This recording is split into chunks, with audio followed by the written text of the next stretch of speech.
Basic concept है, पहले मैं उनको समझाऊंगा। आपके सारे बेसिक कॉन्सेप्ट जब क्लियर हो जाएंगे तब आपके जो भी न्यूमेरिकल्स हैं उनको लिया जाएगा और आपको सभी न्यूमेरिकल्स के सोल्यूशन बताए जाएंगे।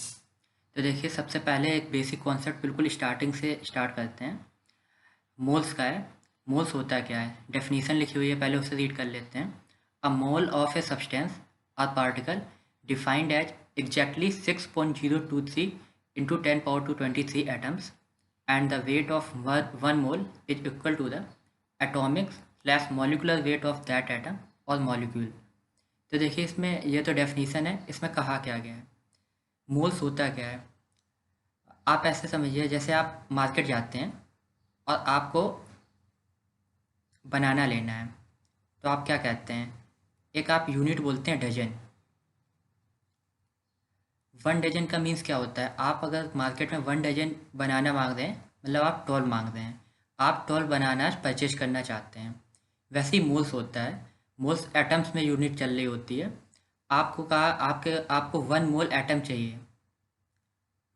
अगर आप 1 मोल एटम मांगना चाहते हैं, किसी के पास गए, आप कहते हैं मुझे 1 मोल एटम चाहिए, उसका मीन्स है आप 6.023 into 10⁻23 एटम्स को चाहते हैं अपने पास। ये जो मोल्स का कॉन्सेप्ट है, ये एक तरह की यूनिट है। जैसे आपकी डजन एक यूनिट रहती है, उसी तरह की मोल्स एक यूनिट है जो एटॉमिक स्ट्रक्चर्स जो हैं, आपके एटम्स हैं, मॉलिक्यूल्स हैं, यहाँ पर चलती है। तो देखिए, अब मोल्स के बारे में अगर बात करते हैं, तो ये जो आपका मोल होता है, 1 मोल अगर आपके पास किसी भी एटम का है, एटम है या आपके पास मॉलिक्यूल है 1 मोल, इसका मतलब है आपके पास 6.023 into 10⁻23 एटम्स हैं उस चीज़ के और मॉलिक्यूल्स हैं। अब अगर वेट की बात करें, अगर आपके पास 1 मोल एटम है, कोई भी एटम है, फॉर एग्जांपल आपके पास 1 मोल कार्बन एटम है, तो इसका मीन्स है आपके पास जो उसका एटॉमिक वेट होगा, और अगर मॉलिक्यूल्स है तो जो उसका मॉलिकुलर वेट होगा उतना ही आपके पास वेट है। आपके पास अगर 1 मोल कार्बन है तो कार्बन का एटॉमिक वेट 12 ग्राम होता है, मतलब आपके पास 12 ग्राम कार्बन है। और अगर एटम्स की बात करते हैं तो आपके पास 6.023 into 10⁻23 एटम्स कार्बन के आपके पास प्रेजेंट है। अगर आप किसी मॉलिक्यूल की बात करते हैं, लेट सपोज H2O की बात करते हैं, आप जानते हैं H2O का जो मॉलिकुलर वेट होता है वो 18 ग्राम होता है। आपका हाइड्रोजन जो है उसका एटॉमिक वेट 1 ग्राम होता है, ऑक्सीजन का 16 होता है, टोटल 18 ग्राम होगा। अगर आपके पास 1 मोल H2O है, इसका मीन्स आपके पास 6.023 into 10⁻23 इतने मॉलिक्यूल्स हैं आपके पास H2O के, जिसका वेट 18 ग्राम के इक्वल है। अब यहाँ बात करते हैं कि आपको इस जो मोल्स का कॉन्सेप्ट है, इसमें किस तरह के क्वेश्चंस मिलने वाले हैं। आपको यहाँ जो क्वेश्चंस मिलने वाले हैं उसकी बात करते हैं। देखिए, आपको जो मोल्स का कॉन्सेप्ट है बहुत ही एलिमेंट्री कॉन्सेप्ट है। इसमें आपको 2 कैटेगरी के क्वेश्चन मिलने वाले हैं। अगर कैटेगरी 1 की बात करें, ऐसा दिया होगा कि आपके पास एटॉमिक वेट या फिर मॉलिकुलर वेट आपको गिवन होगा और आपसे पूछा जाएगा कि मोल्स कितने हैं इसमें, या नंबर ऑफ एटम्स और मॉलिक्यूल्स कितने हैं। इस तरह का क्वेश्चन पूछा जाएगा। तो ऐसा कोई भी क्वेश्चन होगा, उसमें आपकी अप्रोच किस तरह की होनी चाहिए इसको मैं बता रहा हूँ। आपकी जो अप्रोच होनी चाहिए, अगर आपको एटॉमिक वेट गिवन है, आपको एटॉमिक या गिवन वेट गिवन होगा आपके पास, सम वेट इज गिवन, जैसे आपका वेट है, आपको पूछा गया कितने मोल्स हैं, तो आपको जो एटॉमिक या मॉलिकुलर वेट है उससे डिवाइड कर देना है, तो आपको नंबर ऑफ मोल्स पता चल जाएंगे। अगर आपको नंबर ऑफ मोल्स पता चल गए, आप उसमें 6.023 into 10⁻23 इससे मल्टीप्लाई कर देंगे, नंबर ऑफ एटम्स या मॉलिक्यूल्स पता चल जाएंगे। अगर आप सेकेंड कैटेगरी की बात करते हैं, सेकेंड कैटेगरी में आपको जो क्वेश्चन मिलने वाला है उसमें आपको नंबर ऑफ एटम्स दिए होंगे या मॉलिक्यूल्स आपको गिवन होगा ये चीज़, और आपसे पूछा जाएगा मोल्स, या आपसे पूछा जाएगा वेट कितना है। तो आपको यहाँ क्या करना है, आपकी अप्रोच कैसी होगी, अप्रोच आपको बताता हूँ मैं। आपको नंबर ऑफ़ एटम्स गिवन है, आप नंबर ऑफ़ एटम्स को एवोगाड्रो कांस्टेंट जो होता है, एवोगाड्रो कांस्टेंट जो आपका है ये 6.023 इंटू 10⁻23, इससे आप डिवाइड कर देंगे तो आपको नंबर ऑफ़ मोल्स पता चल जाएंगे।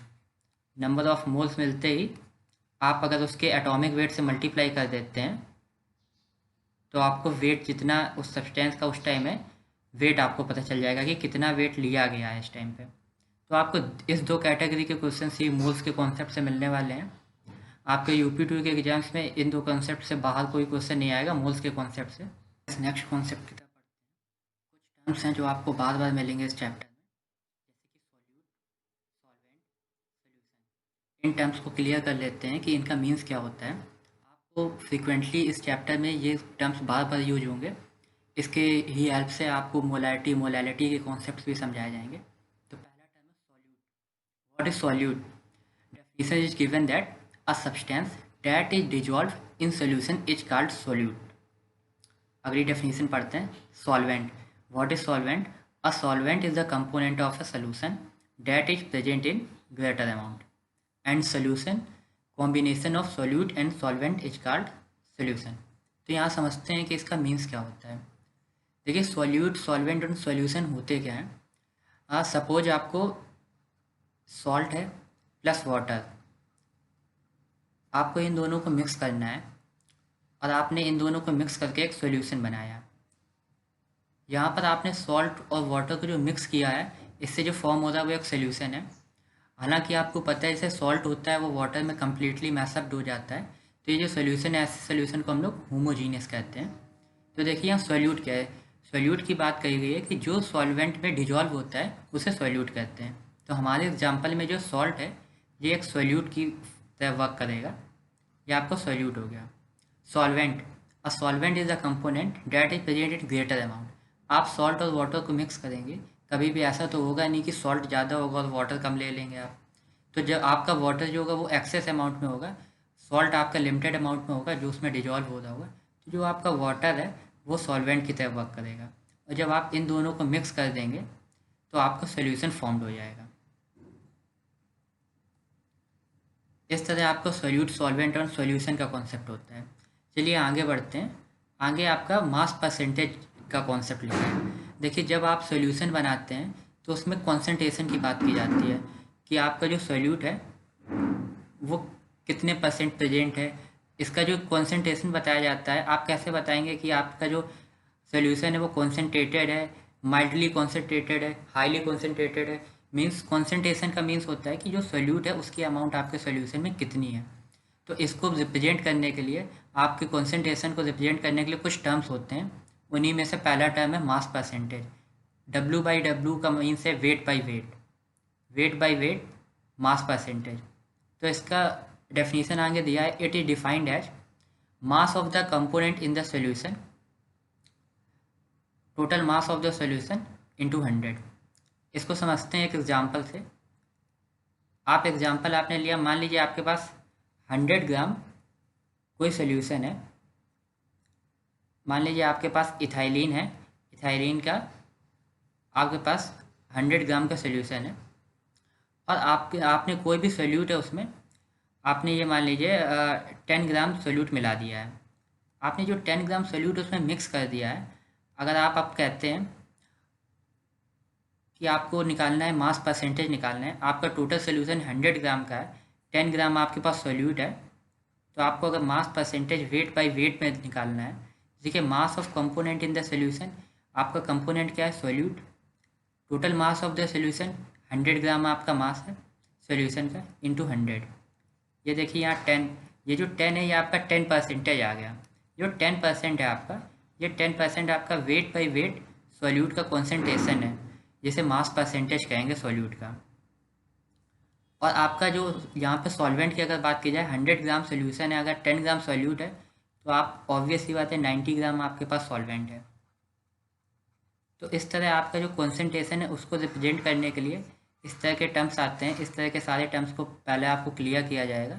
ये आपके बेसिक्स हैं, आपके बेसिक्स जितने ज़्यादा स्ट्रॉन्ग होंगे आपको न्यूमेरिकल लगाने में उतनी कम प्रॉब्लम होगी। नेक्स्ट जो कॉन्सेप्ट है, आपका सोल्यूट का जो कंसंट्रेशन होता है उसको आपको एक्सप्रेस करने के लिए आपका नेक्स्ट टर्म है वॉल्यूम परसेंटेज। वॉल्यूम परसेंटेज का क्या मीन्स होता है, आपको यहाँ डेफिनेशन दी हुई है। इट डिफाइंड एज, आपका रेशियो होता है, ऊपर होता है आपका volume of the component in the solution. यहाँ कंपोनेंट का मीन आपका सोल्यूट जो होता है वो आपका कम अमाउंट में प्रेजेंट होता है, उसका जो वॉल्यूम है उसकी बात की गई है, upon volume of the solution into 100। यह आपका परसेंटेज में मिल जाएगा आपको वॉल्यूम परसेंटेज। चलिए एक एग्जांपल से समझते हैं कि ये होता कैसा है। अब आपको वॉल्यूम परसेंटेज में एक्सप्रेस किया गया है आपका कॉन्सेंट्रेशन सोल्यूट का। तो जैसे आपको दिया हुआ है 10% वॉल्यूम बाय वॉल्यूम, आपका ये कंसंट्रेशन दिया हुआ है। इसका मीन्स है आपके पास 10 ml सोल्यूट है आपके 100 ml सोल्यूशन में। तो अगर यहाँ हम सॉल्वेंट की बात करें तो आपका सॉल्वेंट जो है वो 90 ml है, आपका 90 ml सॉल्वेंट है, 10 ml आपका सोल्यूट है, टोटल 100 ml सोल्यूशन है। तो इस तरह जो आपका सोल्यूट का परसेंटेज होता है, सोल्यूट का जो कंसंट्रेशन है वो एज ए वॉल्यूम परसेंटेज भी डिफाइन किया जा सकता है। अगर एक और एग्जांपल लेते हैं, सपोज आपका एथिलीन का सोल्यूशन है, 35% वॉल्यूम बाय वॉल्यूम लिखा हुआ है और ये सोल्यूशन आपका वाटर में है। तो इसका मीन्स क्या होगा, इसका मीन्स होगा 35 ml आपका एथिलीन है जो कि आपको 100 ml सोल्यूशन में मिल रहा है। आपका यहाँ वाटर कितना होगा, यहाँ 65 ml आपके पास वाटर है। इस तरह आपका जो परसेंटेज है वॉल्यूम परसेंटेज डिफाइन होता है। नेक्स्ट आपका टर्म लिया गया है, ये भी आपका जो टर्म है ये आपका कॉन्सेंट्रेशन को एक्सप्रेस करने के लिए यूज होता है, मास बाई वॉल्यूम परसेंटेज। वैसे ये जो टर्म है ये मोस्टली फार्मा इंडस्ट्रीज में यूज होता है, मास बाई वॉल्यूम परसेंटेज का। चलिए इसे भी पढ़ते हैं। इसमें डेफिनेशन दी हुई है, it is defined as mass of solute present in 100 ml of solution. मतलब ये कहना क्या चाहते हैं, एग्जाम्पल समझते हैं। आपके पास अगर लिखा हुआ है 10% मास बाई वॉल्यूम परसेंटेज, इसका क्या मीन्स होगा, इसका मतलब आपके पास 10 ग्राम सोल्यूट है जो कि आपके 100 ml सोल्यूशन में प्रेजेंट है।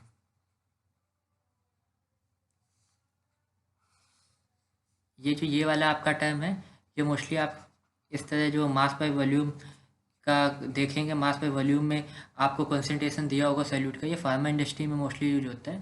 पर इसका बेसिकली मीन्स ये होता है, अगर आपके पास 10% या मान लीजिए लिखा है 50% मास बाय वॉल्यूम कंसंट्रेशन है, तो यहाँ पे आपके पास सोल्यूट 50 ग्राम है।